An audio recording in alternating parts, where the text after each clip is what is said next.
যেমন আমি ওপেন করেছি। এখন মাইক্রোসফট অফিস ওয়ার্ডে আপনি যখন মাইক্রোসফট অফিস ওয়ার্ড ওপেন করবেন, ওপেন করার পরে এখন যে স্ক্রিনটা দেখতে পাচ্ছেন এরকম একটি ইন্টারফেস আপনাদের মাঝে চলে আসবে। এখন যদি আমি আপনাদেরকে দেখাই, এখানে দেখুন এগুলো হচ্ছে আপনার মেনু বার বলা হয়।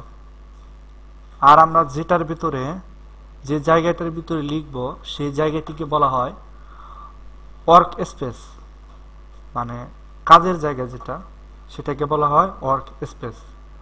এরপরে ডান পাশে আছে হরিজন্টাল স্ক্রল বার, নিচে আছে ভার্টিক্যাল স্ক্রল বার। এই স্ক্রল বারগুলোর মাধ্যমে আপনি যখন অতিরিক্ত পরিমাণে লেখা লিখবেন বা টেক্সট অ্যাড করবেন, সেই ক্ষেত্রে হরিজন্টাল ভার্টিক্যাল স্ক্রল বারগুলো খুবই প্রয়োজন হবে আপনার সেই কাজগুলো করার ক্ষেত্রে।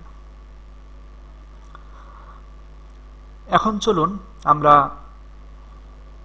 ফাংশনাল যে বিষয়গুলো আছে সেই বিষয়গুলোর সাথে পরিচিত হই। এখন আমরা এখান থেকে সর্বপ্রথম এখানে যে অফিস বাটনটি আছে দেখুন, এখানে যখনই আমি কার্সরটা রাখলাম এখানে দেখুন লেখা আসছে office button. Click here to open, save or print and see everything else you can do with your document. আমি আবারও পড়ছি, click here to open, click here to open. এখানে লেখা আছে ক্লিক হেয়ার টু ওপেন, মানে এখানে যদি আপনি এটাকে ওপেন করতে চান তাহলে অবশ্যই আপনাকে ক্লিক করে ওপেন করতে হবে। এরপরে কোমা দিয়ে অনেকগুলো অপশন দেওয়া আছে।